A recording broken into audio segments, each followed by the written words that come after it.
1986-ൽ Romy hunt റെവ്സൺ അവരുടെ pet പൂരൽ സ്കൻസിയുടെ പേര് വെച്ചാണ് പിന്നീട് സ്ക്രഞ്ചി എന്നറിയപ്പെടുന്ന നമ്മുടെ സ്ക്രഞ്ചി ഉണ്ടാക്കിയത്. പിന്നെ ഞാൻ ഈ പെണ്ണിന്റെ വീഡിയോ കണ്ടുകൊണ്ടിരുന്നപ്പോഴാണ് ഇങ്ങനെ ഇതിനേക്കാൾ വലിയൊരു സ്ക്രഞ്ചി എനിക്കുണ്ടാക്കണം എന്ന ആഗ്രഹം വന്നത്. അങ്ങനെ സ്ക്രഞ്ചിക്ക് പറ്റിയൊരു സാറ്റിൻ ഫാബ്രിക് ഞാൻ തപ്പിയെടുത്തു. പണ്ട് 2000 വർഷങ്ങൾക്ക് മുമ്പേ അങ്ങ് ദൂരെ ചൈനയിലാണ് സാറ്റിൻ ഒറിജിനേറ്റ് ആവുന്നത്. അന്നത് രാജകീയമായ ആൾക്കാർ മാത്രമേ യൂസ് ചെയ്തിട്ടുണ്ടായിരുന്നുള്ളൂ. പക്ഷെ ഇന്നത്തെ കാലത്ത് വരുമ്പോൾ ഞാൻ അതേ സാറ്റിൻ വെച്ച് തന്നെ എൻ്റെ ജയന്റ് സ്ക്രഞ്ചിക്ക് വേണ്ടിയുള്ള ഫാബ്രിക് കട്ട് ചെയ്യാൻ തുടങ്ങി.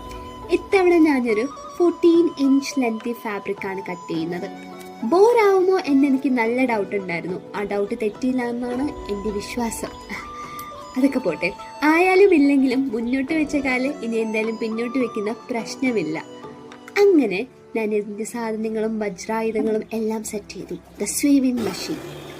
1790s തോമസ് സെയിന്റ് ആണ് സ്വീവിംഗ് മെഷീൻ ഇൻവെന്റ് ചെയ്തതെങ്കിലും due to some technical error 80 വർഷത്തോളം ഇങ്ങനൊരു മെഷീനെ പറ്റി എല്ലാവരും മറന്നു.